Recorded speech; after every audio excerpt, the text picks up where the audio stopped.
বলেছেন যখন বৈঠক শেষ হয়ে যায়, ওয়ানাদা মুনাদিন মিনাস সামা, আসমান থেকে আহ্বান আসে, ডাক আসে, আল্লাহর পক্ষ থেকে ডাক আসে, আহ্বান আসে, কুমু, এবার তোমরা দাঁড়াও। এতক্ষণ যে বসে বসে আলোচনা শুনছিলে, দীর্ঘ সময় ধরে আল্লাহর স্মরণের জন্য, আল্লাহর জিকিরের জন্য বসেছিলে, কুমু, এবার দাও। মাগফুরান লাকুম, তোমাদের পাপগুলোকে আমি ক্ষমা করে দিলাম। ফাকাদ বুদ্দিলাত সাইয়্যাতুকুম হাসানাত, তোমাদের পাপ সমূহকে নেকি দিয়ে বদল করে দিলাম। তাবারানী মুজামুল আওসাতের মধ্যে হাদিসটি বর্ণিত হয়েছে, হাসান সনদে, গ্রহণীয় সনদে।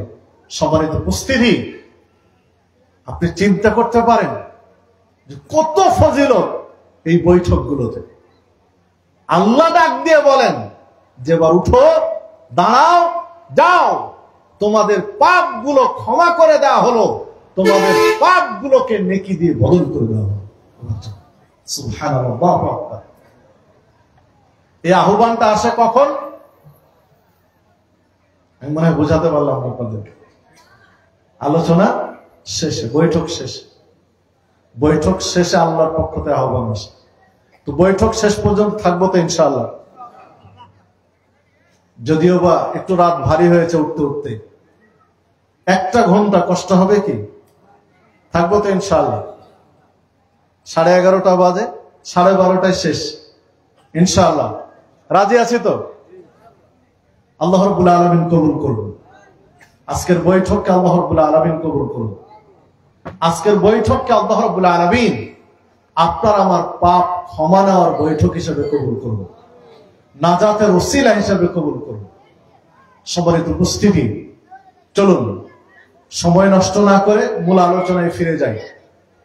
কি বিষয়ে কথা বলতে চেয়েছি আপনাদের সামনে? জীবনের লক্ষ্য নির্ধারণ। জীবনের লক্ষ্য নির্ধারণ। জীবনের লক্ষ্য নির্ধারণ করতে হবে। অধিকাংশ মানুষ আমরা জীবনের লক্ষ্য নির্ধারণ করতে পারি না। জীবনের যে একটা লক্ষ্য আছে, একটা জায়গায় আপনাকে আমাকে পৌঁছতে হবে, এই লক্ষ্য, এই টার্গেট ঠিক করতে পারি না। যার কারণে আপনার আমার জীবন এলোমেলো, এত পাপ করি তার হিসাবের বাহিরে। মসজিদেও প্রথম কাতারে গিয়ে থাকি, মন্দিরেও প্রথম কাতারে গিয়ে থাকি, দুর্গাতেও প্রথম কাতারে থাকি, দরগাতেও প্রথম কাতারে থাকি, কাবা ঘরের গিলাফ ধরে চুমু দেওয়ার চেষ্টা করি।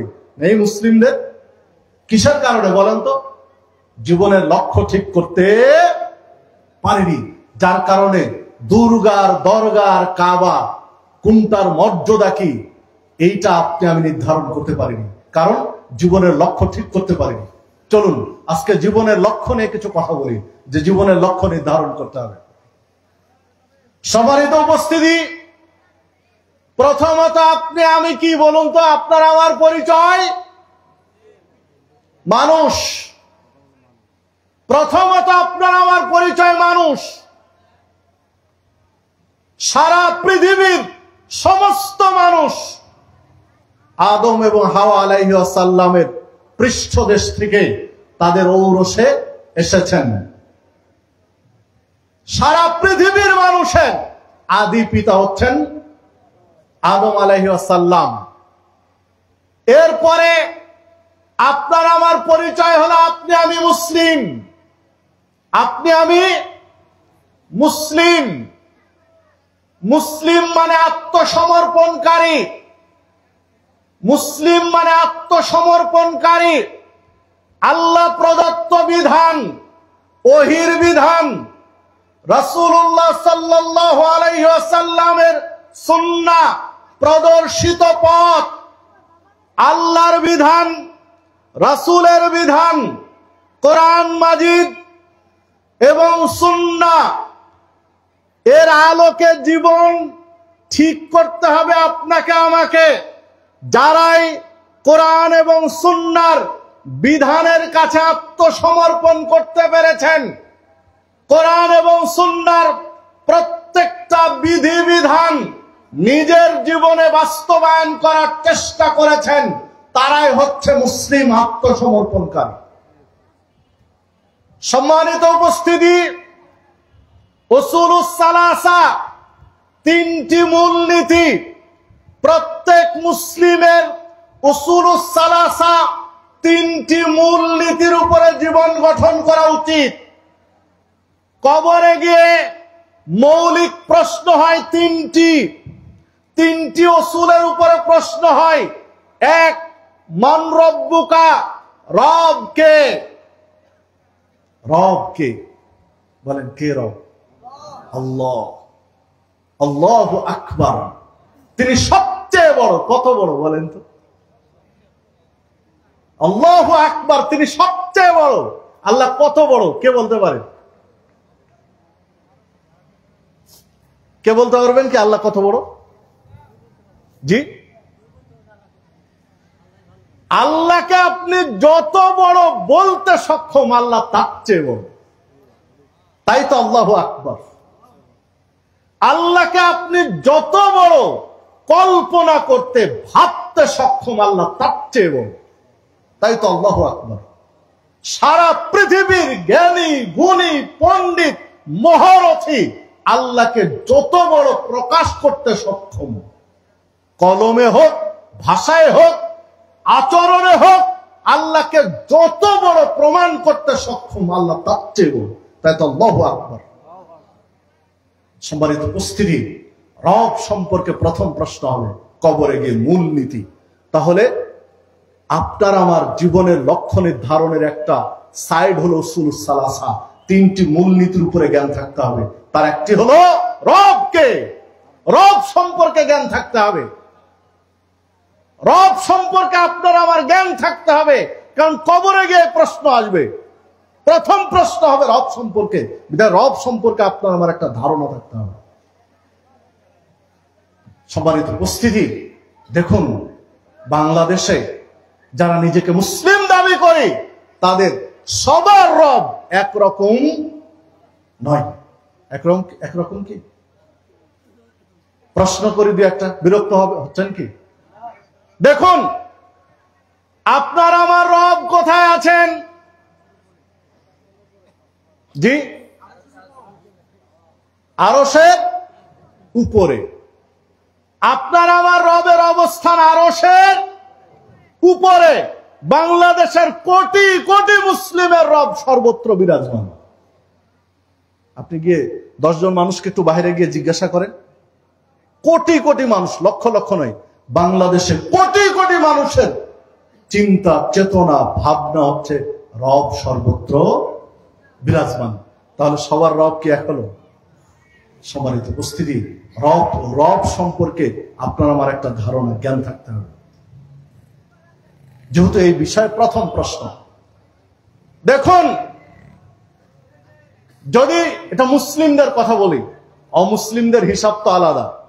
আপনার আমার রব একজন, অমুসলিমদের রব অনেকজন আছে।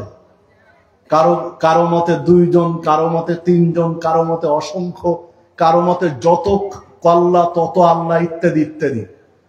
তা আপনার আমার রব সম্পর্কে একটা ধারণা যে আপনার আমার রব একজন, কুল হুয়াল্লাহু আহাদ। দ্বিতীয়ত, আপনার আমার রবের অবস্থান আরশের উপরে।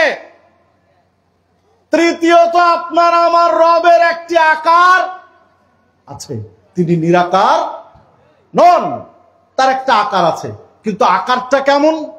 তার মতো। আল্লাহর আকারটা কেমন? তার মতো। আপনাকে আমাকে মানুষ হিসাবে আল্লাহ বানিয়েছেন, মানুষের যেটা আকৃতি দেওয়া দরকার সেটা আপনাকে আমাকে দিয়েছেন। গরুকে আল্লাহ সৃষ্টি করেছেন, গরুকে যে আকৃতি দেওয়া দরকার সেটা গরুর ভিতরে দিয়েছেন। হাতিকে যে আকৃতি দরকার সেটা হাতির মধ্যে দিয়েছেন। ঘোড়াকে যে আকৃতি দেওয়ার দরকার সেটা ঘোড়ার মধ্যে দিয়েছেন। তিনি রব, তার যে আকৃতি নেওয়া প্রয়োজন সেটা তিনি নিয়েছেন, কিন্তু আমরা জানি না।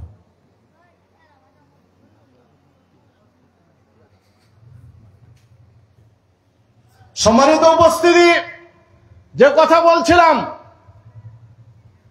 আল্লাহর যে আকৃতি দরকার সেটা তাঁর আছে, কিন্তু কেমন আমরা জানি না। এই বিবরণ যেহেতু নেই বিধা আমরা সেটা জানি না। এই রব সম্পর্কে একটা স্পষ্ট ধারণা থাকতে হবে। 2, উসুলুস সালাসা, 3টি মূলনীতির আরেকটি হলো কবরে প্রশ্ন করা হবে মা দিনুকা, দিন কি? ঠিক আছে তো প্রশ্ন নাকি? দিন কি? কি দিন বলেন? ইসলাম। দিন ইসলাম। দিন, জীবন ব্যবস্থা হচ্ছে ইসলাম। ইসলাম পরিপূর্ণ জীবন ব্যবস্থা। ইন্নাদ-দীনা ইনদাল্লাহিল ইসলাম। আল্লাহর নিকটে মনোনীত জীবন ব্যবস্থার নাম হচ্ছে ইসলাম। এমন কোন দিক নেই মানব জীবনে প্রয়োজন, এমন কোন দিক নেই, এমন কোন বিভাগ নেই, এমন কোন প্রেক্ষাপট নেই যেটা ইসলাম দিতে ব্যর্থ হয়েছে। অসম্ভব। যদি ইসলামে তার সমাধান না থাকে, মানুষের প্রয়োজন অথচ ইসলামে দিক নির্দেশনা নেই, যদি এমনটি প্রমাণ হয়ে যায় তাহলে ইসলাম অপূর্ণ, এটাই প্রমাণ হয় না? অথচ আল্লাহ বলছেন ইসলাম পরিপূর্ণ জীবন ব্যবস্থা। মানে একজন মানুষের সুচারুরূপে জীবন যাপনের জন্য যা কিছু প্রয়োজন সবকিছু ইসলামের মধ্যে আছে ইনশাআল্লাহ। কোন একজন ব্যক্তি যদি মনে করে যে ইসলামের মধ্যে এই জিনিসটা নেই, মানব জীবনে প্রয়োজন, মানুষের জন্য জরুরি, এইটা ছাড়া মানুষের জীবন চলবে না, অথচ ইসলামের কোন দিক নির্দেশনা নেই, ইসলামের কোন প্রয়োজন অনুভব করেন, ইসলামে এই বিষয়টা দেয়নি, এইটা যদি কেউ মনে করে তাহলে তার ঈমান থাকবে না, ঈমান ভেঙে যাবে। ঈমান ভাঙ্গার যতগুলো কারণ আছে তার মৌলিক কারণ 10টি। ঈমান ভেঙে যাওয়ার মৌলিক কারণ 10টি। তার একটি কারণ হচ্ছে ইসলামকে যদি কেউ অপূর্ণ মনে করে, ইসলামের চেয়ে অন্য কোন জীবন ব্যবস্থাকে কেউ যদি ভালো মনে করে যে ইসলামে এটা নেই, এটা অন্য এই ধর্মে এটা আছে, ইসলামের চেয়ে এটা ভালো, তাহলে তার ঈমান ভেঙে যাবে, সে মুসলিম থাকতে পারবে না। তাকে নতুন করে তওবা করে কালেমা পড়ে মুসলিম হতে হবে, না ওর ঈমান আসবে না। আমি বুঝাতে পারলাম কিনা জানি না। সম্মানিত উপস্থিতি, প্রসঙ্গত বলে রাখি, যদি এ বিষয়ে আপনার দলিল প্রয়োজন হয়, কারণ বিস্তারিত বলতে গেলে সময় কুলাবে না, বেশি দলিলের যদি প্রয়োজন হয় তাহলে আমার লেখা একটি বই আছে, ঈমান ও ইসলাম ভঙ্গের কারণ, দলিল সহ সেই বইয়ের ভিতরে আমি সবগুলো লিখেছি। স্টেজে বইটা পাওয়া যাবে, চাইলে শেষে নিয়ে যায়। তো যে কথা বলছিলাম যে দেখুন, ইসলাম একটা পরিপূর্ণ জীবন ব্যবস্থা। ইসলামে নেই, দিন ইসলামের মধ্যে মানুষের জন্য প্রয়োজন এমন কিছু নেই, এটা অসম্ভব। যা কিছু প্রয়োজন তার পরিপূর্ণ দিক নির্দেশনা ইসলামে দেওয়া হয়েছে। যদি মানুষের জীবনের অর্থনীতি নিয়ে বলেন, অর্থনীতির উপর ইসলামের পূর্ণাঙ্গ ধারণা দেওয়া আছে। যদি সমাজনীতি নিয়ে বলেন, ইসলামে পরিপূর্ণ দিক নির্দেশনা দেওয়া আছে। সংস্কৃতি নিয়ে বলেন, তাহলে ইসলামে পরিপূর্ণ দিক নির্দেশনা রয়েছে। সামাজিক জীবন নিয়ে বলেন, ইসলামে পরিপূর্ণ দিক নির্দেশনা রয়েছে। যেই সাইডে যেই বিভাগে বলেন না কেন, ইসলাম দিক নির্দেশনা দিয়ে রেখেছে। সম্মানিত উপস্থিতি, আল্লাহ রাসূল সাল্লাল্লাহু আলাইহি ওয়াসাল্লাম বলছেন, কবরের জিজ্ঞাসা হবে একটা কি, যে তোমার দিন কি? তো দিন ইসলাম। এটা মানি, আমরা স্বীকার করি দিন ইসলাম, কিন্তু বাস্তব জীবনে মানতে পারি না। মানতে পেরেছি কি? মসজিদের ভিতরে ইসলাম মানি, মসজিদ থেকে বেরিয়ে গেলে আর ইসলামের তোয়াক্কা করি না। ইসলামের ধারধারীরা সুবিধাবাদ জিন্দাবাদ, যেটা সুবিধা হয় সেটা গ্রহণ করি, যেটা সুবিধা হয় না সেটা গ্রহণ করি না। সম্মানিত উপস্থিতি, না হলে বাংলাদেশের আপনার এই মাদারগঞ্জের যে কোনো ব্যাংকে গিয়ে দেখেন, ব্যাংক থেকে যারা লোন নিয়েছে কয়জন অমুসলিম আছে আর কয়জন মুসলিম আছে আপনি গুনে দেখেন। কয়জন মুসলিম আর কয়জন অমুসলিম আপনি গুনে দেখেন ব্যাংকে যারা লোন নিয়ে বসে আছে। ইসলামের সুদ হালাল না হারাম? অর্থনীতি, ইসলামী অর্থনীতিতে সুদ হালাল না হারাম? হারাম। আপনারা কেউ জানেন না মাদারগঞ্জের মুসলিম জানে না যে সুদ হারাম? একজন বলতে পারবেন? একজন দাঁড়িয়ে বলার ক্ষমতা আছে? মাইকের আওয়াজ যত দূরে যাচ্ছে, একজনের ক্ষমতা নেই যে তিনি বলতে পারেন যে আমি কোনোদিন শুনিনি যে সুদ হারাম, শুনিনি। এটা কেউ বলতে পারবে না। মানে সবাই শুনেছেন, শুনে শুনে কান ঝালাফালা হয়ে গেছে, অথচ সুদ ছাড়তে পারেনি। তাহলে দিন ইসলাম, আমার দিন, জীবন ব্যবস্থা ইসলাম, এইটা হৃদয় থেকে না মানতে পেরেছে কি? মুখে আছে কিন্তু হৃদয়ে নেই, মানতে পারিনি, হৃদয় থেকে মেনে নিতে পারেনি, বাস্তব জীবনে আসতে পারেনি, বাস্তব জীবনে প্রয়োগ করতে পারেনি। তাহলে আত্মসমর্পণকারী হলাম কি করে? আত্মসমর্পণকারী মানে ইসলামের বিধান মেনে নিতে হবে আপনাকে আমাকে, এটা হতে পারলাম কি করে? বাস্তব জীবনে সুদ ছাড়তে পারিনি, বাস্তব জীবনে ঘুষ ছাড়তে পারিনি, বাস্তব জীবনে মদ ছাড়তে পারিনি, বাস্তব জীবনে নেশা জাতীয় দ্রব্য ছাড়তে পারিনি, বাস্তব জীবনে নারীদের পর্দায় আনতে পারিনি। এগুলো দিনের অন্তর্ভুক্ত না? এগুলো দিনের অন্তর্ভুক্ত না? অন্তর্ভুক্ত নয়। সবাই উপস্থিতি, নারীদের পর্দা করা হালাল না হারাম? পর্দা করতে হবে, এটা ইসলামের চূড়ান্ত বিধান। পর্দা ছাড়া থাকবে, এটা হারাম। হারাম নয়? পর্দা ছাড়া একজন নারী থাকবে, এটা কি শরীয়তে? হারাম। এটা স্পষ্ট করার মাঝে দ্বারা অকরনা ফি বুয়ুতিকুন্না ওয়ালা তাবাররাজনা তাবাররুজাল জাহিলিয়াতিল উলা। হে নারীগণ, তোমরা বাড়িতে অবস্থান করো, নিজ নিজ গৃহে অবস্থান করো, জাহেলি যুগের নারীদের মতো নিজেদের সৌন্দর্য প্রদর্শন করো না, শোডাউন দিও না, রাস্তার মানুষকে নিজের সৌন্দর্য দেখায় না। এই বিধান কার? ইসলামের, আল্লাহর বিধান এটি। অথচ দেখুন, বাংলাদেশের মতো মুসলিম রাষ্ট্রে সুন্দরী প্রতিযোগিতা হয়, হয় না? হয় না? হয় না? হয় না? কারা করে? একজন মুসলমানের বাচ্চা। দাবিদার আপনি মুসলমান, ধিক্কার জানাই তোমার মতো মুসলমানকে। তুমি নারী সুন্দরী প্রতিযোগিতার ব্যবস্থা করো আর নিজেকে দাবি করো মুসলিম, ধিক্কার জানাই তোমার। আর এখন তো এসে কি সুদর্শন পুরুষ, হিজড়া প্রকৃতির মানুষগুলোকে সামনে তুলে দিয়ে সুন্দর পুরুষের প্রতিযোগিতা চলছে, হচ্ছে না এগুলো? সম্মানিত উপস্থিতি, এগুলো সব বিদেশি কালচার, ইহুদি খ্রিস্টানদের সংস্কৃতি মুসলিমদের মধ্যে চাপিয়ে দিয়ে আপনার আমার ঈমান হরণের পায়তারা চলছে জাহান্নামের খড়ি বানানোর জন্য। যদি আপনি আমি সাবধান হতে না পারি, তাহলে বিচারের মাঠে অন্যান্য উম্মাত 72 দলে বিভক্ত থাকবে, আর উম্মাতে মুহাম্মাদি 73 দলে বিভক্ত থাকবে। কারণ তো এগুলোই। কারণ আপনার আমার মুখের স্বীকৃতি একরকম, কিন্তু মেনে নিতে পারে না। দেখুন, রাসূলুল্লাহ সাল্লাল্লাহু আলাইহি ওয়াসাল্লাম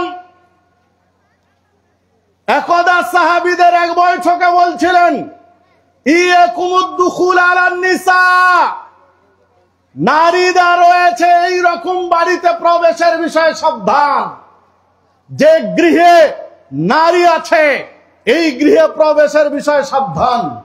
ফাকাল রাজুলুম মিন আনসার, তখন একজন আনসারী পুরুষ, মদিনার স্থায়ী বাসিন্দা, রাসূলুল্লাহ সাল্লাল্লাহু আলাইহি ওয়াসাল্লামকে বলে বসলেন, হে রাসূল সাল্লাল্লাহু আলাইহি ওয়াসাল্লাম, আফারায়াতাল হামওয়া, দেবর সম্পর্কে আপনার মতামত কি? বাড়িতে ভাবি আছে, দেবর কি করবে? যে বাড়িতে বেগানা নারী আছে এই বাড়িতে প্রবেশের বিষয়ে সতর্ক করলেন।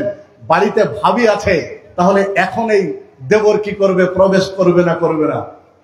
রাসূলুল্লাহ সাল্লাল্লাহু আলাইহি ওয়াসাল্লাম বললেন, আল হামুল মাউত, দেবর মৃত্যু সমতুল্য। ভাবি আছে এই বাড়িতে দেবর প্রবেশ করবে, তবে দেবর ভাবির সম্পর্ক হবে মৃত্যুর মতো। মরণকে যেমন ভয় পায় মানুষ, মরণকে মৃত্যুকে যেমন ভয় পায়, ভাবি দেবরকে ওই রকম ভয় করবে, দেবর ভাবিকে সেই রকম ভয় করবে, মৃত্যুর মতো ভয় করবে। সহিহ বুখারীর হাদিস, সহিহ মুসলিমের হাদিস। সম্মানিত উপস্থিতি, দেখুন দেবর ভাবির সম্পর্ক হবে মৃত্যুর মতো, মরণের মতো। দেখুন তো আপনার আমার বাড়িতে কয়জনের বাড়িতে এই সিস্টেম চালু আছে? বর আমার যেমন তেমন, দেবর আমার মনের মতন। নাউজুবিল্লাহ মিন যালিক। এই সম্পর্ক আছে না? ওয়াজ মাহফিলে দেবরের হন্ডায় চড়ে ভাবি ওয়াজ শুনতে আসে, ইজ্জত আছে ওদের? আরে ওয়াজ করা লাগবে? সম্মানিত উপস্থিতি, আজকে একটা রিপোর্ট দেখছিলাম, প্রসঙ্গত বলে রাখি। দ্বীন ইসলাম, ইসলাম আমার দিন মানে কি? ইসলামকে পরিপূর্ণ মানতে পারলে না বলতে পারবো দ্বীন ইসলাম। পরিপূর্ণভাবে মানতে পারলে না সেদিন স্বীকৃতি দিতে পারবো যে আমার দিন ইসলাম। আজকে একটা রিপোর্ট দেখছিলাম, রিপোর্ট পড়ে নিজেও চমকে উঠলাম। বড় ভাই বিদেশে গিয়েছে, অনেক ইনকাম করতে হবে, পরিবারকে গুছিয়ে তুলতে হবে, পরিবারের মুখে হাসি ফুটাতে হবে। বাবা মা আছে, ছোট ভাই আছে, নিজের স্ত্রী আছে, সন্তান আছে, সবার মুখে হাসি ফুটানোর জন্য হাড় ভাঙা পরিশ্রম করতে বড় ভাই গেছে দেশের বাহিরে। 1 বছর পার হয়নি, ছোট ভাইয়ের সাথে বড় ভাইয়ের স্ত্রীর অবৈধ সম্পর্ক গড়ে গেছে। খুব গোপনে তাদের শারীরিক সম্পর্ক চলছিল, হঠাৎ কোনো কারণে ধরা পড়ে গেছে। সে ধরা পড়েছে তো পড়েছে, যে ধরেছে সে ভিডিও সহ ধরেছে, ভিডিও করে ধরেছে। এই ভিডিও স্বামীর কাছে দিয়ে পাঠিয়েছে। এখন সালিশ বসেছে, স্বামী কি বলবে? স্বামী এখন দেশের বাহির থেকে ফোনে বলছে যে ঠিক আছে, আমি তালাক দিয়ে দিচ্ছি আমার ওয়াইফকে, আমার ছোট ভাইয়ের সাথে তোমরা বিয়ে দিয়ে দাও। এটা 2-3 দিন আগের, এই চলতি সপ্তাহের রিপোর্ট বলছে আপনাকে। কেন হয়েছে অবস্থা? যদি এই হাদিসের বাস্তবায়ন থাকতো, যদি এই হাদিসের বাস্তবায়ন থাকতো যে দেবর আর ভাবির সম্পর্ক হবে আল হামুল মাউত, মৃত্যু সমতুল্য, তাহলে এই রকম নোংরা সম্পর্ক হতো না। কিন্তু এই ব্যবস্থাটা আপনার আমার কাছে নেই। অনেকেই এখানে বসে থেকে, কেউ বা বাহিরে বসে থেকে মনে মনে ভাবছি, অনেকেই সমালোচনা করব যে দেবর আর ভাবি মৃত্যুর মতো সম্পর্ক হবে। এই আধুনিক যুগে এই ওয়াজ কি চলে? তাহলে কি আপনি বলতে চাচ্ছেন যে এই হাদিসটা আমি আফ্রিকার জঙ্গলে বাঘ ভাল্লুককে শুনিয়ে ব্যাখ্যা করব? আপনি কি ওটা বলতে চাচ্ছেন? জি না, এই হাদিস মানব জীবনের জন্য, এই হাদিস মুসলিমের জন্য। সারা পৃথিবীর একজন মানুষ যদি মানতে না পারে, তবুও হাদিসের ভাষা চেঞ্জ হবে না, যা আছে তাই থাকবে। আপনি মানতে পারেন চাই নাই পারেন, কারণ হাদিসের যেটা শিক্ষা কিয়ামত পর্যন্ত এটাই থেকে যাবে, চেঞ্জ হবে না। সম্মানিত উপস্থিতি, যে কথা বলছিলাম, দ্বীনুল ইসলাম, আপনার আমার জীবন ব্যবস্থা হবে ইসলাম। জীবনের প্রত্যেকটা ক্ষেত্রে ইসলামকে প্রাধান্য দিতে হবে। আগে দেখতে হবে ইসলাম কি বলেছে, ইসলাম যা বলেছে সেটা আপনাকে আমাকে মেনে নিতে হবে। তাহলেই বিচারের মাঠে, তাহলেই হাসরের মাঠে, তাহলেই কবরে প্রশ্ন উত্তরের সময় বলতে পারবো মান দীনুকা দীনুল ইসলাম।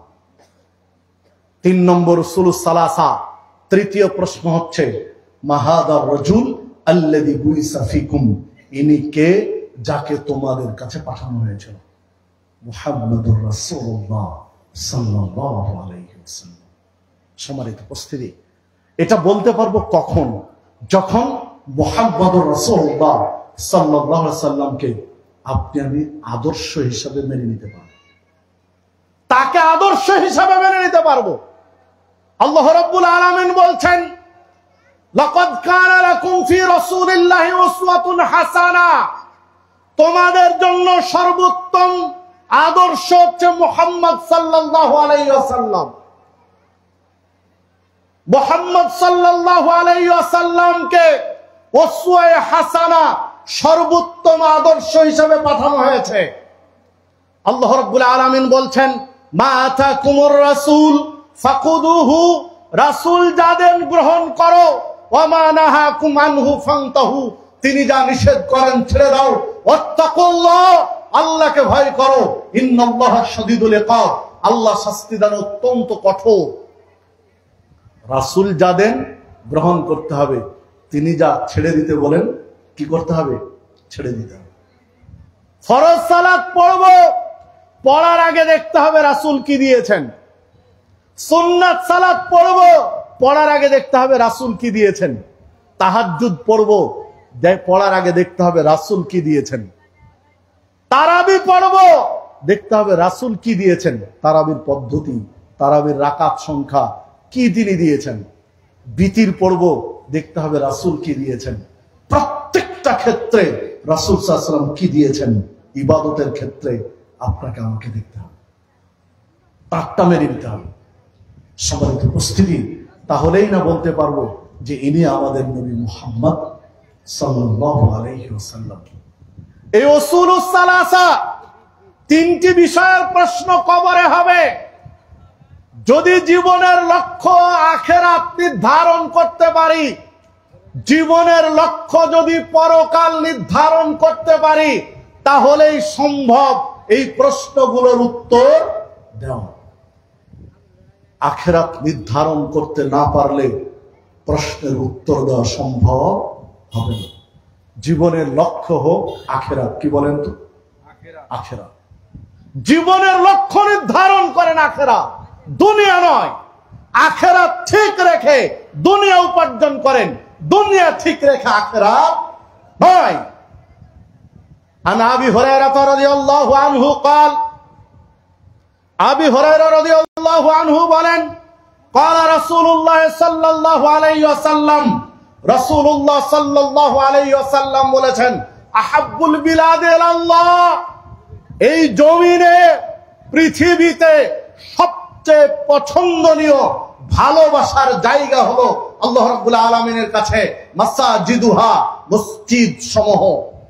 এই পৃথিবীতে যত জায়গা আছে, এই জমিনে যত জায়গা আছে, হাজার হাজার crore crore billion million dollar হোক না কেন, আল্লাহর কাছে সবচেয়ে দামি জায়গা, পছন্দনীয় জায়গা, ভালোবাসার জায়গার নাম হচ্ছে কি? মসজিদ। ওয়া আবগাদুল বিলাদি ইলাল্লাহ, আল্লাহর কাছে সবচেয়ে খারাপ জায়গা, নিকৃষ্ট জায়গা, আসওয়াকুহা, বাজার। কি বলেন তো? বাজার। যে হাদিস সহিহ মুসলিমের মধ্যে বর্ণিত হয়েছে, 1560 নম্বর হাদিস সহিহ মুসলিমের। সহিহ মুসলিমের হাদিস মানে হাদিস ঠিক আছে নাকি? হাদিসে ত্রুটি নেই। বলেন, পৃথিবীতে সবচেয়ে ভালো জায়গার নাম কি বলেন তো? মসজিদ। আর সবচেয়ে খারাপ জায়গার নাম বাজার। জীবনের লক্ষ্য আখিরাত যদি নির্ধারণ করতে পারতাম, তাহলে মানুষ বেশি হতো মসজিদ মুখী। কিন্তু জীবনের লক্ষ্য মসজিদ নির্ধারণ না করে করেছে কি? বাজার। বাজারে লোক বেশি, মসজিদে লোক কম। বাজারে ঘন্টার পর ঘন্টা সময় ব্যয় করতে পারি, আর মসজিদে গিয়ে যদি ইমাম সাহেবের 2 মিনিট দেরি হয়ে যায়, তাহলে এই কোণা থেকে একবার চিৎকার পারি, ওই কোণা থেকে একবার চিৎকার পারি যে কোথায় ইমাম সাহেব, কি করে, আমাদের সময়ের দাম নেই। এগুলো হয় না? হয় না? হয়। বাজারে ঘন্টার পর ঘন্টা দিচ্ছি, সমস্যা নেই। আর মসজিদে এসে আপনি আমি একেবারে ছটপট ছটপট শুরু করি, মানে যত দ্রুত মসজিদ থেকে বের হতে পারি মনে হয় ততই করলাম, ভাবটা এরকম। ইল্লা মাশাআল্লাহ, ব্যতিক্রম তো কিছু আছে। ব্যতিক্রম যারা আছে তাদের সংখ্যা খুবই কম, একেবারে কম। যে কথা বলছিলাম, পৃথিবীতে সবচেয়ে ভালোবাসার গুরুত্বপূর্ণ মহব্বতের জায়গার নাম হতো মসজিদ। মসজিদের সাথে আপনার আমার কানেকশন বেশি থাকার কথা। রাসূলুল্লাহ সাল্লাল্লাহু আলাইহি ওয়াসাল্লাম বলেছেন, একজন ব্যক্তি ওযু করে বাড়ি থেকে বের হয়ে মসজিদে গিয়েছে, যতক্ষণ মসজিদে অবস্থান করছে বাড়ি থেকে বের হওয়ার পর থেকে, ততক্ষণ পর্যন্ত ফেরেশতারা তার জন্য দোয়া করছে, তার ক্ষমা প্রার্থনা করছে, তার তওবা যেন কবুল হয়, এই প্রার্থনা আল্লাহর কাছে করতে আছে। মসজিদে যত সময় দিবেন, মসজিদে যত অবস্থান করবেন, আপনার জন্য তত কল্যাণকর। রাসূলুল্লাহ সাল্লাল্লাহু আলাইহি ওয়াসাল্লাম বলছেন, আমি একদিন উত্তম অবস্থায় আমার রবকে দেখলাম, স্বপ্নে দেখলাম কিছু ফেরেশতা একটা বিষয় নিয়ে আলোচনা করছেন। আমার রব আমাকে জিজ্ঞাসা করলেন, কাকে? মুহাম্মদ সাল্লাল্লাহু আলাইহি ওয়াসাল্লাম। আপনি বলতে পারেন এই বিশিষ্ট ফেরেশতারা কি নিয়ে আলোচনা করছেন? তার রাসূল সাল্লাল্লাহু আলাইহি ওয়াসাল্লাম বলছেন, আমি বললাম ওনারা কাফফারাত নিয়ে কথা বলছেন। কাফফারাত কি? আল্লাহ রাসূল সাল্লাল্লাহু আলাইহি ওয়াসাল্লাম বললেন, কাফফারাত হলো সালাত আদায় করে মসজিদে কিছু সময় অবস্থান করা। কাফফারাত কি বলেন তো? সালাতের পরে আরো কিছু সময় বসে থাকা, জিকির করা, তাসবিহ গুলো পাঠ করা, দোয়া দরুদ পাঠ করা, মানে সালাম ফিরানোর পরে আরো কিছু সময় অবস্থান করা। 2, কাফফারাত হলো পায়ে হেঁটে মসজিদে যাও। 3, কষ্টের সময় উত্তম রূপে ওযু করা। কয়টা বলেন তো? 3টি। কষ্টের সময় উত্তম রূপে ওযু করি।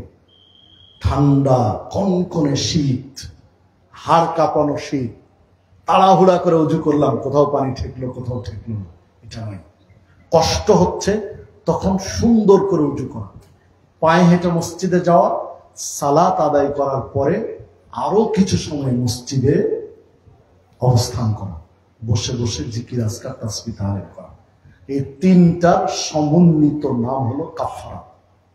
আল্লাহ রাসূল সাল্লাল্লাহু আলাইহি ওয়াসাল্লাম বলছেন, যে ব্যক্তি এই কাফফারাতের অন্তর্ভুক্ত হবে, এই 3টা আমলের সমন্বয় ঘটবে, ওই ব্যক্তি যতদিন বেঁচে থাকবে কল্যাণের উপরে বেঁচে থাকবে। ওই ব্যক্তির যখন মৃত্যু হবে তখন কল্যাণের উপরে মৃত্যু হবে। ওই ব্যক্তিকে আল্লাহ রাব্বুল আলামিন মৃত্যুর আগে পাপ থেকে এমন ভাবে মুক্ত করে দিবেন, সদ্য ভূমিষ্ঠ বাচ্চা জন্মের পর পরই বাচ্চা যেমন নিষ্পাপ থাকে, ওই কাফফারাত ওয়ালা ব্যক্তিকে আল্লাহ পাপ থেকে অনুরূপ মুক্ত করে দিবেন। সুবহানাল্লাহ।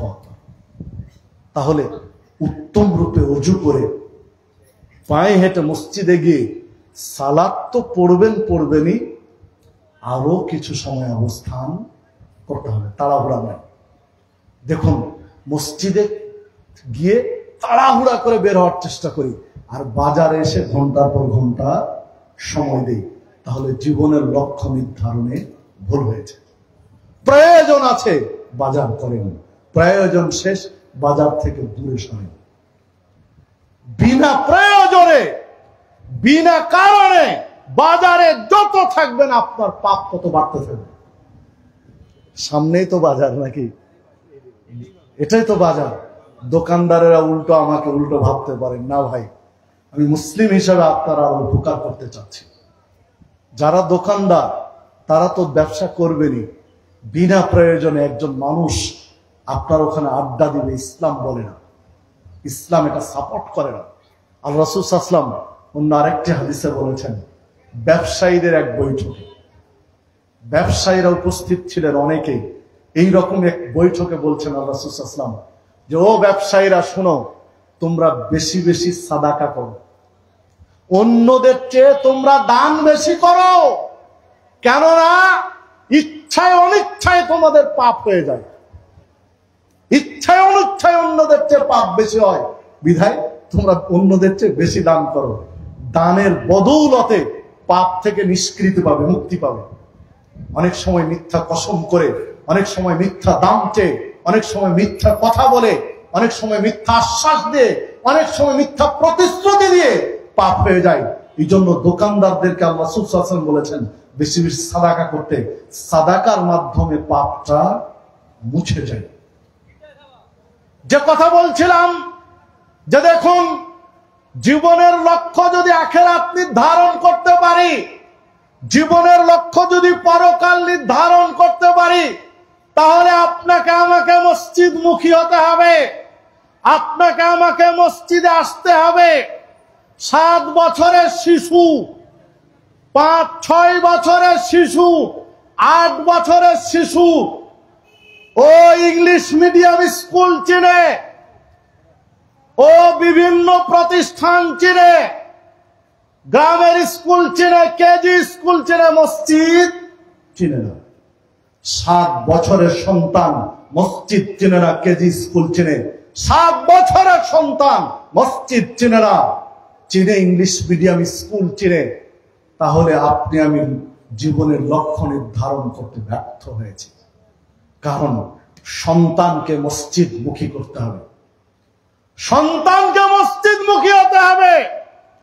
10 বছর, 12 বছর, 15 বছর, 20 বছরের সন্তান ও ক্লাব চিনে, সিনেমা হল চিনে, বন্ধুদের আড্ডা দেওয়ার জায়গা চিনে, খেলার মাঠ চিনে, অথচ মসজিদ চিনে না, মসজিদে সময় দেয় না। খেলার মাঠে ঠিকই আছে, তাসের আড্ডায় ঠিকই আছে, জুয়ার আড্ডায় ঠিকই আছে, ক্যারাম বোর্ডের আড্ডায় ঠিকই আছে, স্কুলেও ঠিকই আছে, কিন্তু মসজিদে খুঁজে পাওয়া যায় না। তাহলে জীবনের লক্ষ্য নির্ধারণ করতে ভুল হয়েছে। কদিন পরে গিয়ে আপনি অভিযোগ তুলবেন যে ছেলে কথা শোনে না। কদিন পরে গিয়ে আপনি আলেম ওলামা এলাকায় আসলে মসজিদের খতিব সাহেবকে আপনি স্লিপ দিবেন যে সন্তানের জন্য, বাবা মার জন্য সন্তানের কর্তব্য কি একটু ওয়াজ করেন, কেননা সন্তান বাবা মার কথা শুনে না। ভাই, দোষ সন্তানের নয়, প্রথম দোষ আপনার। কারণ ইসলাম শিখিয়েছিল, ইসলাম বলে দিয়েছিল মুরু আওলাদাকুম বিসসালাহ, 7 বছর হলে সালাতের নির্দেশ দাও। ওয়াদরিবুহুম ওয়াহুম আবনাউন, 10 বছর হলে প্রয়োজনে পিটিয়ে সালাত আদায় করো। সালাতের উপরে এর পূর্বে আলোচনা হয়ে গেছে বিধায় আমি সালাতের আলোচনায় যেতেও চাচ্ছি না, শুধু এতটুকুই বলে রাখছি। দেখুন, সময় মতো আপনি আপনার আদরের সন্তান কলিজার টুকরোকে মসজিদমুখী না করার কারণে সে মসজিদ থেকে বিমুখ হয়েছে, জীবনের লক্ষ্য নির্ধারণ হতে ভুল হয়েছে। আপনার ছেলেকে ইংলিশ মিডিয়াম পড়ানো দরকার, পড়ান, অসুবিধা নেই। আপনার ছেলেকে কেজি স্কুলে পড়াবেন, পড়ান, অসুবিধা নেই। কিন্তু ইসলামের মৌলিক জ্ঞান, বেসিক যেটা, সেই জ্ঞানটা দেওয়া উচিত সময় মতো। যদি সময় মতো দিতে ব্যর্থ হই, তাহলে ওটাও গ্রহণ করতে পারবে না। ঝড় ফুরিয়ে গিয়ে, ঝড় শেষ হয়ে যাওয়ার পরে যদি আম বাগানে যান, আম কুড়িয়ে পাওয়া যাবে? যাবে না। কারণ সময় মতো যারা এসেছিল তারা কুড়িয়ে নিয়ে যাবে। সময়ের কাজ সময়ে করতে হবে, সময়ের কাজ সময়ে করতে হবে। তাহলে সন্তান ঠিক থাকবে। যিনি এই মানুষ রূপী এই মেশিনটা যিনি তৈরি করেছেন, সৃষ্টি করেছেন, তিনি কে? আল্লাহ। তিনি এই মেশিনটার আদ্যপান্ত সবকিছু সবচেয়ে ভালো জানেন কে? এই মেশিনটা, মানব রূপী এই যন্ত্রটা কিভাবে চালালে ভালো থাকবে, কিভাবে চালালে ঠিক থাকবে, কিভাবে চালালে সবকিছু ঠিক রাখতে পারবে, এইটা সবচেয়ে ভালো জানেন আল্লাহ। তিনি এই বিধানগুলো দিয়েছেন, কোনটা ডাইরেক্ট, কোনটা ইনডাইরেক্ট। ডাইরেক্ট যে বিধান দিয়েছেন সেইটা হচ্ছে আল কোরআন, ইনডাইরেক্ট যে বিধান দিয়েছেন সেটা হচ্ছে আল হাদিস, রাসূলুল্লাহ সাল্লাল্লাহু আলাইহি ওয়াসাল্লামের মাধ্যমে। বিধায় এই দুই নীতির আলোকে আপনার আমার জীবন করতে হবে। সম্মানিত উপস্থিতি, রেল লাইন, রেল চলে কয়টা পাতের উপরে? 2 পাতার উপরে রেল চলে। একটা পাত ঠিক আছে, আর একটা বাঁকা করে রেখেছে, চলতে পারবে রেল? চলতে পারবে না। ঠিক মানব জীবনটা এরকম, 2টা পাতের উপরে আপনার আমার জীবন চালাতে হবে। একটি কোরআন আর একটি সুন্নাহ, একটি আল কোরআন আর একটি আল হাদিস। এই 2টা রুটের উপরে জীবন চলতে হবে। একটা মানবো আর একটা মানবো না, ওই জীবন চলতে পারে না। যারা নিজেকে আহলুল কোরআন দাবি করে, শুধু কোরআন মানে হাদিস মানবে না, তারা প্রকৃত মুসলিম হতে পারে না, তারা মুসলিম হতে পারে না। আত্মসমর্পণ করে দুটোই লাগবে। তারাক্তু ফিকুম আমরাইন লান তাদিল্লু মা তামাসসাকতুম বিহিমা কিতাবাল্লাহ ওয়া সুন্নাতা নবিয়্যিহি। আল্লাহ রাসূল সাল্লাল্লাহু আলাইহি ওয়াসাল্লাম বলছেন বিদায় হজ্জের ভাষণে, আমি তোমাদের থেকে বিদায় নিচ্ছি, তবে দুইটি জিনিস রেখে যাচ্ছি, যে এই দুইটি জিনিসকে যে ব্যক্তি শক্ত করে মজবুত করে ধরে থাকতে পারবে, ওই ব্যক্তিকে কেউ পথচ্যুত করতে পারবে না, ভুল পথে নিয়ে যেতে পারবে না, লাইনচ্যুত করতে পারবে না। একটি হচ্ছে আল কোরআন, আর একটি হচ্ছে নবীর সুন্নাহ হাদিস। সম্মানিত উপস্থিতি, যে কথা বলছিলাম যে কোরআন এবং সুন্নাহ এই দুই পাতের উপরে আপনার আমার জীবনকে ঢেলে সাজাতে হবে। ইসলামে প্রকৃত শান্তি রয়েছে, ইসলাম ব্যতীত শান্তি কোথাও নেই। ইসলামকে যত আন্তরিকতার সাথে মেনে নিতে পারবেন, আন্তরিকতার সাথে ইসলামকে যত গ্রহণ করতে পারবেন, আপনি তত শান্তি পাবেন। আল্লাহ রাব্বুল আলামিন বলেছেন, কু আনফুসাকুম ওয়া আহলিকুম নারা, নিজেরা জাহান্নামের আগুন থেকে বাঁচো, পরিবারকে বাঁচাও। নিজে বাঁচো, পরিবারকে বাঁচাও। একাকী বাঁচবো, পরিবারকে বাঁচানোর চেষ্টা করব না, এইটা ইসলাম বলেনি। পরিবারকে নিয়ে বাঁচার চেষ্টা করতে হবে। নিজ নিজ পরিবারকে যদি ঠিক করি, মাদারগঞ্জের এই শ্যামগঞ্জের কথাই বলি, প্রত্যেকটা পরিবারের কর্তা অভিভাবক যদি নিজের পরিবারটা ঠিক করে, স্রেফ নিজের পরিবারটা ঠিক করে, তাহলে শ্যামগঞ্জ পরিবর্তন হতে 1 বছরও সময় লাগবে। অবস্থা চেঞ্জ হয়ে যাবে, মানুষের আচরণ পরিবর্তন হয়ে যাবে। সম্মানিত উপস্থিতি, নবী মুহাম্মদ সাল্লাল্লাহু আলাইহি সাল্লাম আমূল পরিবর্তন নিয়ে আসার জন্য জাহেলি যুগের মানুষগুলোর কাছে মাত্র 23 বছর সময় নিয়েছিলেন। 23 বছরের মধ্যে এমন পরিবর্তন নিয়ে এসেছিলেন, পৃথিবীর ইতিহাসে এত সুন্দর পরিবর্তন আর কেউ আনতে পারেনি।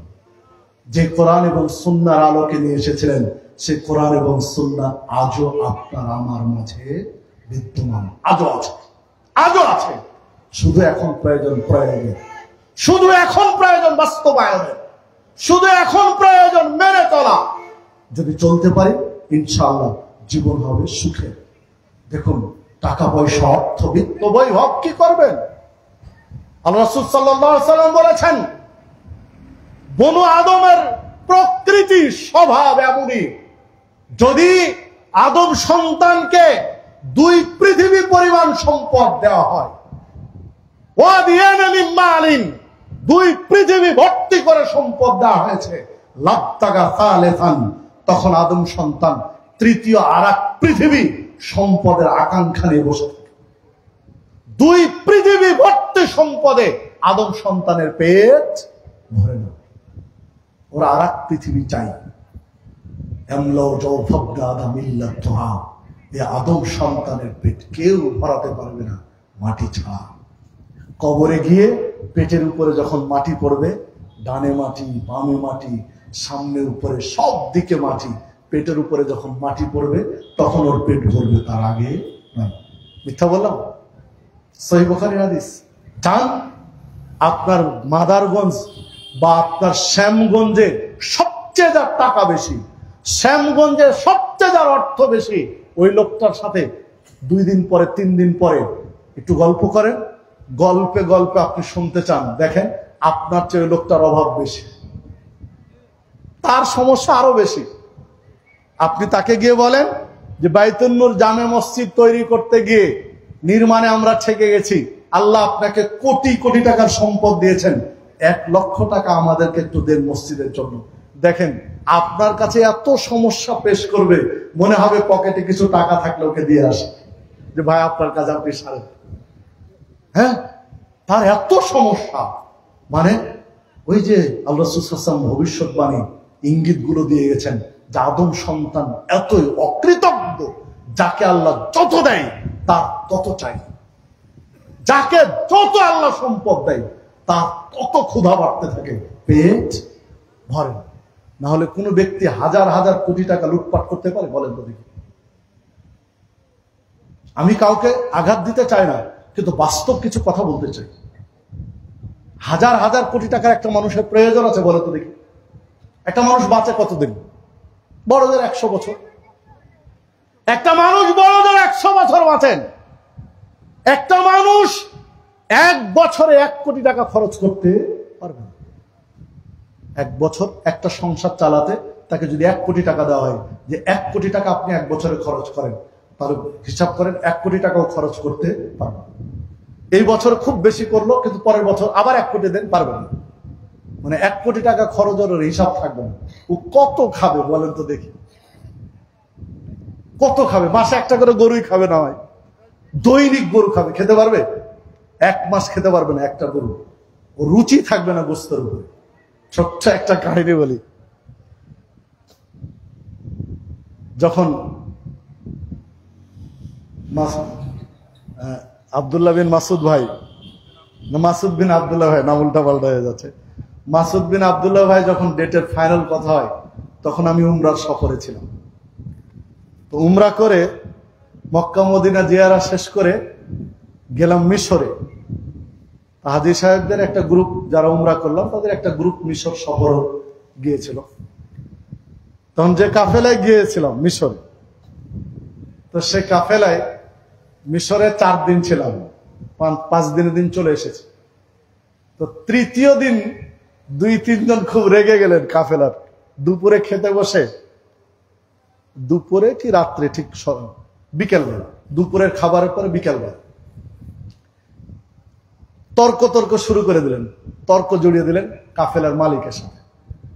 সবার একটাই রাগ, যে প্রত্যেক দিন শুধু গোস্ত আর গোস্ত, কত গোস্ত খাবো, মিশরে কি কোনো সবজি নাই? বুঝতে পারলেন কি? আমার নিজ কানে শোনা কথা বলছি, এখনো 1 মাস পাইনি। রেগে গেলেন যে মিশরে কোনো সবজি নাই, কত গোস্ত খায় একটা মানুষ। কয়দিন খেয়েছে ভাই? 4 দিন, 3 দিন। তৃতীয় দিন গিয়ে অভিযোগ যে গোস্ত আর কত দিবেন আপনি, সবজি নাই মিশরে। সম্মানিত উপস্থিতি, মানে একটা মানুষ, আমি বুঝাতে চাচ্ছি আপনাকে যে একটা মানুষ একটানা 1 মাস গোস্ত খেতে পারবে না, রুচিতে কুলাবে না। তাহলে 1 কোটি টাকা একটা মানুষ খরচ করতে পারবে না, সম্ভব নয়। 1 বছর পারলে পরের বছর পারবে না, পরের বছর পারলে তারপরের বছর পারবে না। খরচের খাপ পাবে না, কত খরচ করবে, ও কত খাবে, ঠিক আছে বেড়াবে, ও কত বেড়াবে, ও একসময় পারবে। তো ধরে নিলাম বছরে 1 কোটি টাকা খরচ করবে একটা মানুষ, সর্বোচ্চ 100 বছর বাঁচে। 100 বছর বাঁচে, তার খরচ নিজ হাতে করা শুরু হয় 20-30 বছর পর থেকে, নাকি? তারপরেও ধরে নিলাম 100 বছরে 100 কোটি টাকা। তাহলে একটা মানুষের কাছে যদি 100 কোটি টাকা থাকে, তাহলে ওর জীবনে আর কিছু লাগে না। প্রয়োজন আছে কি বলেন দেখি? 100 কোটি টাকার যদি কেউ মালিক হয়, তাহলে ওর জীবনে আর কিছু দরকার আছে? দরকার নেই। কিন্তু 100 কোটি টাকা নয়, হাজার কোটি টাকা লুটপাট করে খাওয়ার পরও পেট ভরে না মানুষের। এগুলো প্রমাণ তো দেওয়া লাগবে না, আপনাদের কাছে অনেক আছে আমার চেয়ে। আমি যা জানি আপনারা অনেক বেশি জানেন। মানে এটা হলো মানুষের চাহিদা। কেন বলেন তো? এই সমস্যাটা কেন বলেন তো? জীবনের লক্ষ্য নির্ধারণ করতে পারে, জীবনকে দুনিয়ামুখী ভেবেছি, আখিরাতমুখী ভাবতে পারে।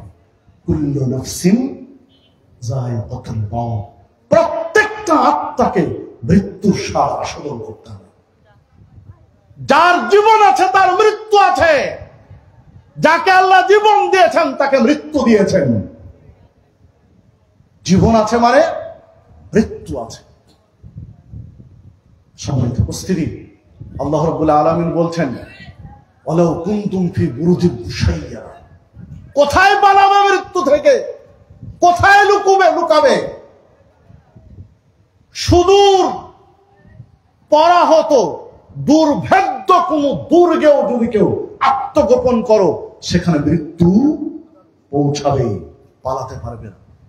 একজন কবি এ একটা কাব্য অনুবাদ করেছেন, মৃত্যু থেকে যতই ডরাও মৃত্যু তোমায় লইবে ঘিরি, যদিও সুদূর আকাশ পানে লুকাও গিয়ে লাগিয়ে সিঁড়ি। আকাশেও যদি লুকানোর চেষ্টা করো বাঁচতে পারবে না, মৃত্যু ঘিরবেই। তো যেই মানুষগুলো হাজার কোটি টাকা আত্মসাৎ করে, লুটপাট করে পেট ভরেনি, তারা জীবনের লক্ষ্য নির্ধারণ করতে পারেনি যে কিছুদিন পরে আমাকে মারা যেতে হবে। এই মাথায় এই কমন সেন্সটা নেই।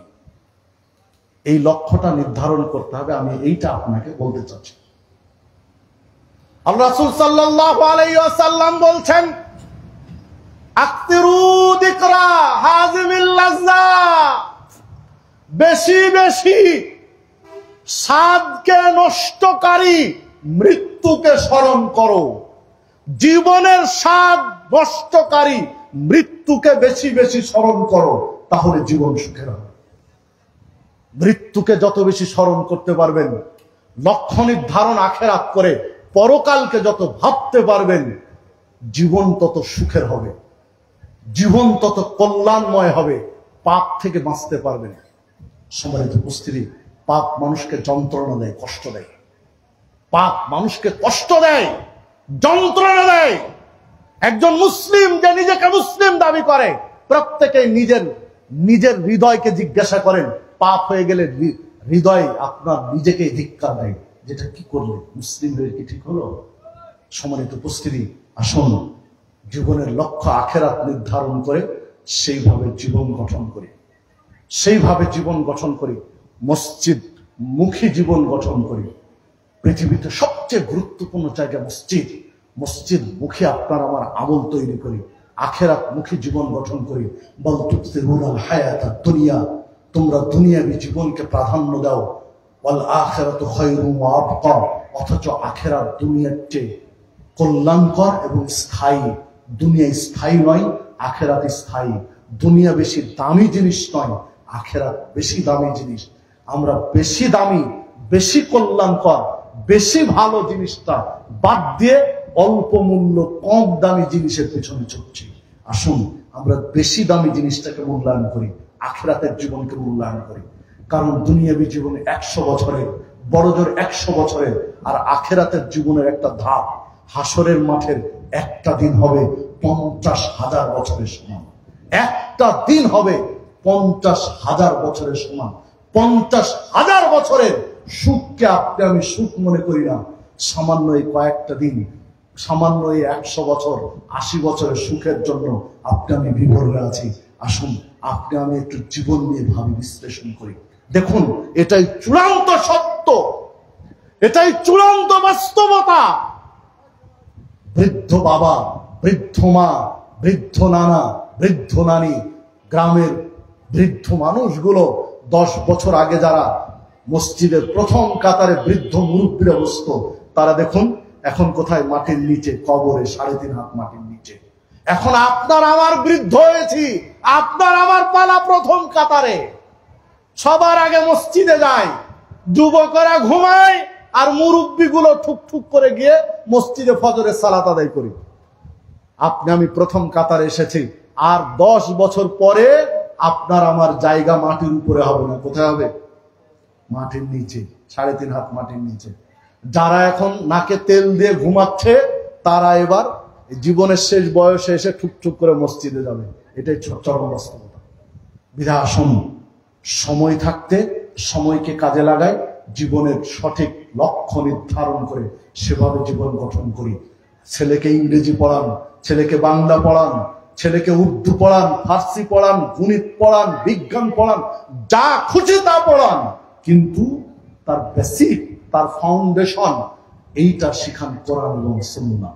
মূল জ্ঞান, ইসলাম মানতে মৌলিক যে জ্ঞানটুকু দরকার, ইসলামের মূল বিধিবিধান মানতে বেসিক যে জ্ঞানটা দরকার, এই জ্ঞানটা প্রত্যেকটা ছেলে মেয়ের মাথায় দেন। এটাই ইসলাম ফরজ বলেছে, এটাই ইসলামের মৌলিক জ্ঞান, যেটা ইসলাম ফরজ বলেছে। তলাবুল ইলমি ফারিদা আলা কুল্লি মুসলিম, প্রত্যেক মুসলিমের উপরে জ্ঞান অর্জন করা ফরজ। এই যে মৌলিক জ্ঞান, উসুলুস সালাসা, মূল নীতিমূলক যে জ্ঞানগুলো, এই জ্ঞানগুলো দেন। এরপরে তাকে ডাক্তার, ইঞ্জিনিয়ার, ব্যারিস্টার, প্রফেসর, চাকুশি বানান। সম্মানিত উপস্থিতি, আসুন এই লক্ষ্য নিয়ে বহু প্রতিষ্ঠান কাজ করছে, মসজিদগুলো এই লক্ষ্য নিয়ে দাওয়াতি কার্যক্রম করছে। প্রত্যেকটা জুমার খুতবা, প্রত্যেকটা হালাকা, প্রত্যেকটা সেমিনার, এই যে জালসা, প্রত্যেকটা মাদ্রাসা, কওমি মাদ্রাসা, দ্বীনি প্রতিষ্ঠানগুলো এই লক্ষ্য নিয়ে কাজ করছে। এই প্রতিষ্ঠানগুলোকে, এই মসজিদমুখী শিক্ষা কার্যক্রমগুলো, এই দ্বীনি প্রতিষ্ঠানগুলো, এগুলোর পাশে দাঁড়ান, এগুলোকে আরো শক্তিশালী করেন। ছেলে মেয়েকে বেসিক জ্ঞান দিয়ে তারপরে প্রয়োজনীয় জ্ঞান দেন। সম্মানিত উপস্থিতি, ছোট্ট একটা বিষয় আপনাদের সাথে শেয়ার করি। আলহামদুলিল্লাহ, আমার পরিচালিত যেটি প্রতিষ্ঠান, এটা ছোট্ট একটা সুসংবাদ আজকের জন্য রয়েছে, এটা আপনাদের সাথে শেয়ার করি। বাংলাদেশে আহলুল হাদিস বা সালাফিদের স্ট্রং হিপস খানার বড় অভাব আছে। হিফজের জগতে ইন্টারন্যাশনাল পর্যায়ে আন্তর্জাতিক তেলাওয়াত এটা এক চেটিয়া মাযহাবী ভাইরা নিয়ে আছেন। আমাদের আহলে হাদিস সালাফি ভাইরা একেবারে পিছিয়ে আছেন। ঠিক আছে না? এটা একেবারে পিছিয়ে আছে। ইদানিং কিছু কিছু প্রতিষ্ঠান চেষ্টা করছে। তা আমার একটা বহুদিনের আগে থেকে স্বপ্ন ছিল যে আমি কোনোদিন সুযোগ পেলে এই শাখা নিয়ে আমি কাজ করব, যে হিফজের শাখা, যে আমরা কেন পারছি না ইন্টারন্যাশনাল পর্যায়ের কারি বা হাফেজ আহলে হাদিস প্রতিষ্ঠান কেন বানাতে পারছি না, একটু কাজ করব। এই স্বপ্ন নিয়ে কয়েক বছর থেকে কাজ করছে, একটু দোয়া করবেন। আলহামদুলিল্লাহ, ইতিমধ্যে একটা পর্যায়ে ধীরে ধীরে একটা পর্যায়ে হচ্ছে ইনশাআল্লাহ। গত বছর একটা ছেলে জাতীয় পর্যায়ে সেরা 10-এর মধ্যে হয়েছিল। জিটিভির একটা প্রতিযোগিতা ছিল সারা দেশে। তো ইয়াসিন আলী সালাফি কমপ্লেক্স রাজশাহীতে, যেটা আমি পরিচালনা করি, হিফজের সেখানে সারা দেশে 10 জনের মধ্যে একজন হয়েছে। আলহামদুলিল্লাহ, এই বছরে আজকে সৌদি দূতাবাসের আন্ডারে থানা, জেলা, বিভাগ, আজকে জাতীয় পর্যায়ে ঢাকা পর্যায়ে প্রতিযোগিতা হয়েছে। তো রাজশাহী বিভাগে, মানে রাজশাহী বিভাগের মধ্যে আহলে হাদিস হানাফি সবার মধ্যে ও গ্রুপ চ্যাম্পিয়ন ছিল, ফার্স্ট হয়েছিল গ্রুপে। তো ঢাকায় গিয়ে 45 জন প্রতিযোগী, 45 জনের মধ্যে 44 জন মাযহাবী, একজন আহলে হাদিস সালাফি। সেটা হলো আমাদের ওই ছেলেটা। তা আলহামদুলিল্লাহ 4র্থ স্থান অধিকার করেছে সারা দেশের মধ্যে। 40,000 টাকা পুরস্কার হ্যান্ড ক্যাশ তাকে দিয়েছে আলহামদুলিল্লাহ। তো আমরা চেষ্টা করছি, দোয়া রাখবেন আমাদের জন্য, একটু দোয়া করেন যেন যে গ্যাপটা আছে এই গ্যাপটা পূরণ করতে পারি। আহলে হাদিসদের মধ্যে যেন ইন্টারন্যাশনাল পর্যায়ের তেলাওয়াতকারী হাফেজ কারি বের হয়, একটু দোয়া করবেন আমাদের জন্য। যদি কারো স্বপ্ন, স্বাদ থাকে, সুযোগ থাকে, তাহলে বাচ্চা কাচ্চা পড়াতে চাইলে যে লিফলেট গুলো আছে, চাইলে নাম্বারে যোগাযোগ করতে পারেন। অন্তত একটু দোয়া করেন যেন এই গ্যাপটা পূরণ করতে পারি। আল্লাহ রাব্বুল আলামিন যেন কবুল করেন। তো পরিশেষে এই মসজিদের জন্য ছোট্ট একটা হাদিস বলে আমি শেষ করছি। আল্লাহ রাসূল সাল্লাল্লাহু আলাইহি ওয়াসাল্লাম বলছেন, একজন ব্যক্তি মারা গেলে কবর দেওয়া হয়। কবর দেওয়া হলে কবর দিয়ে মানুষ চলে যায়, সল জব হয়ে যায়। এরপরে আযাবের ফেরেশতা আসে। আযাবের ফেরেশতা এসে কবরের মাথার কাছ দিয়ে কবরে ঢুকতে চায়। যখন মাথার কাছ দিয়ে কবরে ঢুকতে চায়, তখন প্রথমে কোরআন মাজিদ বাধা দেয়। কোরআন মাজিদ বলে ফেরেশতাকে যে লোকটি নিয়মিত কোরআন তেলাওয়াত করত, নিয়মিত কোরআন তেলাওয়াত করেছে, তুমি এই কবরে ঢুকতে পারবে না, এখান দিয়ে ঢুকতে দেবো না। এবার বলেন, ফেরেশতার পাওয়ার বেশি হবে না কোরআনের পাওয়ার বেশি হবে? কোরআনের। কারণ ফেরেশতা আল্লাহর সৃষ্টি, কোরআন আল্লাহর কালাম। নিঃসন্দেহে কোরআনের পাওয়ার বেশি, ফেরেশতাকে ঢুকতে দিবে না। আযাবের ফেরেশতা চলে যাবে মাঝখান দিয়ে, হাতের কাছ দিয়ে কবরে ঢুকতে চাইবে। দান সাদাকা বাধা দিবে। দান সাদাকা কি দিয়ে করে? হাত দিয়ে। কি দিয়ে? হাত দিয়ে করে। হাতে হাতে না, হাতে হাতে তো দান সাদাকা হয়। দান সাদাকা বাধা দিবে। এই হাত দিয়ে দান সাদাকা করেছে, তুমি হাতের কাছ দিয়ে মাঝখান দিয়ে কবরে ঢুকতে পারবে না। চলে যায় পায়ের কাছে, পায়ের কাছে, পায়ের কাছ দিয়ে কবরে ঢুকতে চায় কে? আযাবের ফেরেশতা। তখন বাধা দেয় মসজিদ। মসজিদ বলে যে লোকটি মসজিদ মুখী ছিল, মসজিদে আসতো সালাত করতে, মসজিদে সময় ব্যয় করত, মসজিদে দান সাদাকা করত, মসজিদের জন্য সময়, শ্রম, মেধা, অর্থ খরচ করত। আল্লাহর ঘর মসজিদের সাথে যার এই নিবিড় সম্পর্ক, এই মসজিদ আমি বাধা দিচ্ছি, তুমি এখান থেকে ঢুকতে পারবে না। লোকটা মসজিদ মুখী ছিল, সালাত পড়তো, মসজিদের সাথে সম্পর্ক ছিল, তুমি এখান থেকে ঢুকতে পারবে না। মাথার কাছে বাধা দিয়েছে কে? আল কোরআন। হাতের কাছ দিয়ে বাধা দিয়েছে কে? দান সাদাকা। আর পায়ের কাছে বাধা দিল মসজিদ। আযাবের ফেরেশতা আল্লাহর নির্দেশ ছাড়া আসতে পারবে? বলেন দেখি, কবরে আসার সুযোগ আছে? আল্লাহর নির্দেশে এসেছে। আযাবের ফেরেশতাকে ঢুকতে দিল না কবরে। মসজিদ, দান, সাদাকা এবং কোরআনুল কারীম। আযাবের ফেরেশতা ঘুরে যাবে আল্লাহর কাছে, আল্লাহ রাব্বুল আলামিনকে গিয়ে বলবে, আল্লাহ তুমি এমন এক বান্দার কবরে পাঠালে, কোরআন মাজিদ পাহারা দিচ্ছে, মাথার কাছে ঢুকতে দিল না। দান সাদাকা হাতের কাছে মাঝখানে বাধা দিচ্ছে, ঢুকতে দিল না। মসজিদ পায়ের কাছে পাহারা দিচ্ছে, ঢুকতে দিল না। তখন আল্লাহ রাব্বুল আলামিন বলে, ও আচ্ছা ঠিক আছে, তাহলে যাও, ওই কবরে তোমাকে আর ঢুকতে হবে না, আযাবের দরকার নেই। সুবহানাল্লাহ, আল্লাহু আকবার। আপনি চিন্তা করতে পারেন, এগুলো আল্লাহ তো সব জানেন, জানেন নাকি? সব জানেন আল্লাহ রাব্বুল আলামিন। আযাবের ফেরেশতা কবরে ঢুকবেন। এই তিনটি আমল যদি আপনার আমার জীবনে থাকে, নিয়মিত কোরআন তেলাওয়াত, বয়স যদি ৭০ বছর হয় আর কোরআন তেলাওয়াত যদি না জানেন, তাহলে আজকে প্রতিজ্ঞা উঠবেন যে যত দ্রুত সম্ভব কোরআন তেলাওয়াত শিখব। যদি ৭১ বছর বয়সে মারা যান, তাহলে কোরআন শিখতে শিখতে মারা যান, কোরআন শিখতে শিখতে মারা যান, যেন আপনার কবরে পাহারা দেওয়ার জন্য কোরআন থাকে। সম্মানিত উপস্থিতি, এইটা বা ছোট যারা আছে এদের বিষয় ভুলিয়েন না, অবশ্যই ফরজ মনে করে কোরআনের জ্ঞান দিবেন, যেন কোরআন তেলাওয়াত করা জানে। যাদের সুযোগ আছে কোরআন বুঝতে পারে সেই জ্ঞান দিবেন, যেন কোরআন কি তেলাওয়াত করছে বুঝতে পারে, তাহলে আসার পড়বে কোরআনে।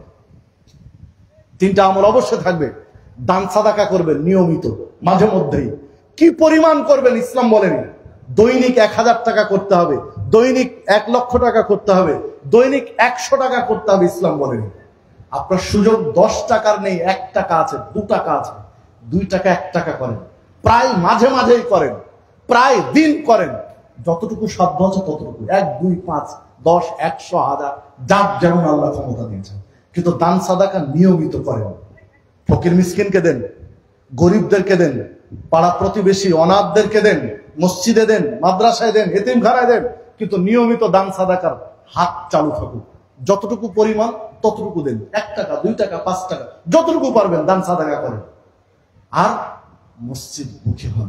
যতই ব্যস্ততা থাকুক, যতই সমস্যা থাকুক, ৫ ওয়াক্ত সালাত একটু মসজিদে পড়েন। নিজে পড়েন, ছেলেকে নিয়ে যান। নিজে পড়েন, ৭ বছর পার হয়েছে, বাচ্চাগুলোকে নিয়ে যান, বাচ্চাদেরকে মসজিদ মুখী করেন। ছোট ছোট বাচ্চা অনেক সময় মসজিদে দুষ্টামি করে। ৭, ৮, ৯ বছরের বাচ্চা অনেক সময় মসজিদে হাসাহাসি দৌড়ঝাঁপ করে। যদি এটা করে, মুরব্বীরা বিরক্ত হবেন না, খবরদার, বিরক্ত হবেন। ধমকও দিবেন না, কাছে ডেকে নিয়ে মাথায় হাত বুলিয়ে একটু আদর করে বলবেন যে বাবা বা ভাই বা যে সম্পর্ক সেটাই বলেন যে বাবা দেখো এটা আল্লাহর ঘর, এখানে দুষ্টুমি করতে হয় না। আদর করে বুকে জড়িয়ে ধরে বলেন। ধমক দিলেন মানে ছেলেটাকে মসজিদ থেকে দূরে সরিয়ে দিলেন।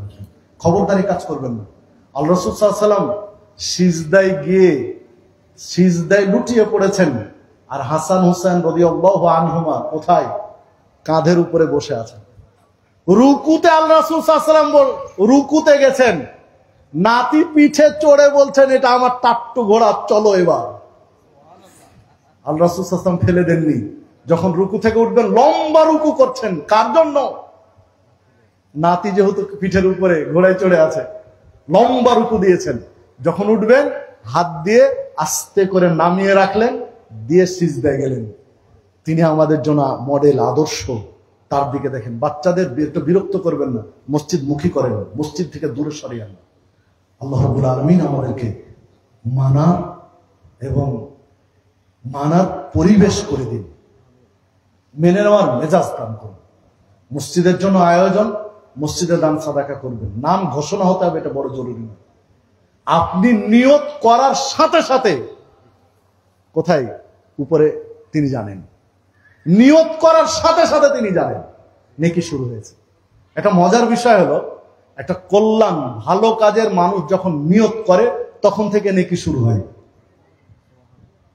নেকি শুরু হয় কখন থেকে? নিয়ত করার সাথে সাথে। আর পাপের কাজ নিয়ত করার সাথে সাথে নয়, যখন পাপ শুরু করে, পাপ প্রতিষ্ঠা করে, তখন পাপ শুরু হয়। পাপ লিখা হয় কখন? যখন পাপ করা শুরু হয়েছে তখন। আর নেকি শুরু হয় কখন? নিয়ত করার সাথে সাথে। বিধায় নিয়ত করবেন সবসময় ভালো কাজে। আল্লাহ রাব্বুল আলামিন আমাদের সকলকে সেই তৌফিক দান করুন। পরিশেষে ছোট্ট একটি ঘোষণা দিয়ে, আমার লেখা বেশ 6-7টি বই আছে, যারা চাইবেন বইগুলো স্টেজ থেকে সংগ্রহ করতে পারেন। আর মসজিদের জন্য দান সাদাকা করবেন। জীবনের লক্ষ্য আখেরাত নির্ধারণ করেন, আখেরাত ঠিক রেখে জীবন পরিচালনা করেন। হাজার হাজার কোটি টাকা বৈধ পথে ইনকাম করেন, তবে আখেরাত ঠিক রেখে। আল্লাহ রাব্বুল আলামিন আমাদের সকলকে সেই তৌফিক দান করেন। আল্লাহ রাব্বুল আলামিন আজকের এই বৈঠককে কবুল করে নিন। আল্লাহ, এই বৈঠকে যারা উপস্থিত হয়েছে, আল্লাহ সকলকে তুমি জান্নাতি ব্যক্তিদের তালিকা অন্তর্ভুক্ত করে নাও। আল্লাহ, আমরা জানি না আমাদের কি পাপ হয়েছে, কতটুকু পাপ হয়েছে। আল্লাহ, আমরা পাপী বান্দা, তোমার কাছে ক্ষমা চাচ্ছি। আল্লাহ, তুমি আমাদেরকে ক্ষমা করো। আল্লাহ, তুমি আমাদের জানা অজানা, ইচ্ছায় অনিচ্ছায় যে পাপগুলো হয়েছে, সকল পাপকে তুমি ক্ষমা করে দিয়ে তোমার মুখলেস বান্দাদের অন্তর্ভুক্ত করে নাও। আল্লাহ, তুমি আমাদেরকে ঈমানের উপরে বেঁচে থাকা, ঈমানের উপরে মৃত্যুবরণ করার সুযোগ দিও। আল্লাহ রাব্বুল আলামিনের কাছে প্রার্থনা জানাও, আল্লাহ তুমি আমাদেরকে সিরাতে মুস্তাকিমের পথে প্রতীক হিসেবে কবুল করে নাও। আল্লাহ, এই মসজিদটিকে